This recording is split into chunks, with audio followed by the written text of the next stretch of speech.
அனிஸ்டோட episode இவளை torture பண்ண அந்த குடும்பமே வந்து அந்த அளவுக்கு தவிக்குமா? அப்போ இவளை டார்ச்சர் பண்ண அந்த ராஜ்யமே வந்து கஷ்டப்படுவான்னா நாம் அதை பண்ணிடலாம் அப்படின்ற மாதிரி வந்து குமார் வந்து பிளான் பண்ணிக்கிட்டு இருக்காங்க.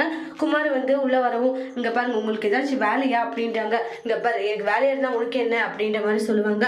வெளியே போகணும், ஏன்னா கொஞ்சம் ஷாப்பிங் பண்ண வேண்டியதா இருக்கு, ட்ரெஸ் எதுவுமே இல்லை அதனாலதான்றாங்க. நான் இதுக்காக உன்னை கூட்டிட்டு போகணுன்றாங்க. கல்யாணம் பண்ணீங்கல்ல, அப்போ இதெல்லாம் வாங்கி தான் கொடுத்தாகணும், நான் ஒன்றும் உன்னை கல்யாணம் பண்ணலையா அப்படின்ட்டு மாறி மாறி ஆர்குமெண்ட் பண்ணிக்கிட்டு இருக்காங்க. நீங்க சொன்னா மட்டும் அது மாறிட போதா? ஏன்னா நீங்க தான் என் கழுத்துல தாலி கட்டினீங்க, எல்லாம் பண்ணிட்டு இப்போ வந்து ஒன்றும் தெரியாத மாதிரி நடிச்சா நான் விட்டுருவேனா அப்படின்ற மாதிரி ஆர்குமெண்ட் பண்ணுவோம். குமார் வந்து சத்தம் போட்டுக்கிட்டு இருக்காங்க. இப்பவே வீட்டு முன்னாடி எல்லாருக்கிட்டையும் சொன்னா கேம் பேச்சு எல்லாத்தையும் கேட்பாங்க, உன் பேச்சு கேட்க மாட்டாங்க. அப்படியா, சரி தாராளமா சொல்ல நட அப்படின்ற மாதிரி எல்லாம் வந்து பிரச்சனை பண்ணிட்டு இருக்காங்க. எதுக்காக நீ இந்த மாதிரி தேவையில்லாத வேலைகளை பண்ணிட்டு இருக்க?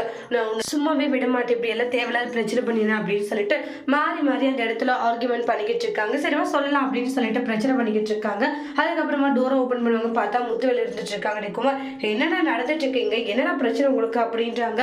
உடனே வந்து அதெல்லாம் ஒண்ணு இல்லையா குமார், நான் மட்டும் கொஞ்சம் பேசணுமாடா அப்படின்னு சொல்லி கூட்டிட்டு போறாங்க.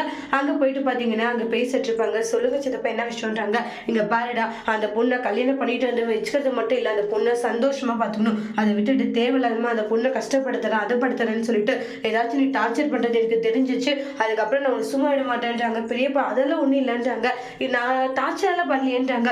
டார்ச்சர் பண்றியோ பண்ணலையோ அந்த பொண்ணை எப்படி பார்த்துக்கணுமோ அப்படி பார்த்துக்கோ, அதுதான் உனக்கு இருக்கிற ஒரே ஒரு இதுன்றாங்க. அதுக்கப்புறமா வந்து என்னென்ன ஆச்சுன்றாங்க. இன்னும் அவடா இருக்கிறத சொல்லிட்டு இருக்க, ஒரு குடும்ப பொண்ணை நம்ம கஷ்டப்படுத்தக்கூடாதுடா, அந்த பொண்ணு நம்ம சந்தோஷமா பார்த்துக்கணும், அது நம்மளுக்கும் நல்லது எல்லாருக்கும் நல்லது அப்படின்ற மாதிரி முத்துவேலு சொல்லிக்கிட்டு இருக்காங்க.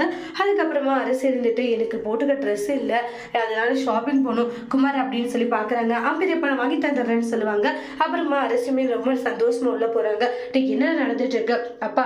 அநேகமா வந்து அந்த ராஜி வந்து பேசுறோம் போல, ஏன்னா என்கிட்ட பேசுனா எந்த அளவுக்கு நல்லபடியா பாத்துக்க முடியுமோ அந்த அளவுக்கு நல்லபடியா அரசியை பார்த்துக்கோன்ற மாதிரி அவங்ககிட்ட அட்வைஸ் பண்ணா கண்டிப்பா பெரியப்பா கிட்டே அவ பேசிருப்பான்னு தான் எனக்கு தோணுதுன்னு சொல்லி டிஸ்கஸ் பண்றாங்க.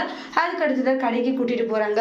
கடை கூட்டிட்டு போயிட்டு நீயே போன வரலான்னு வாங்க, நீங்க வந்தாதான் நான் போவேன்ற மாதிரி பிரச்சனை பண்றாங்க. இங்க பாருங்க என்ன பத்திரமா கூட்டிட்டு வர சொன்னாங்களா, அப்படியெல்லாம் பெரியப்பா சொல்லிடும் ஆர்குமெண்ட் பண்றாங்க.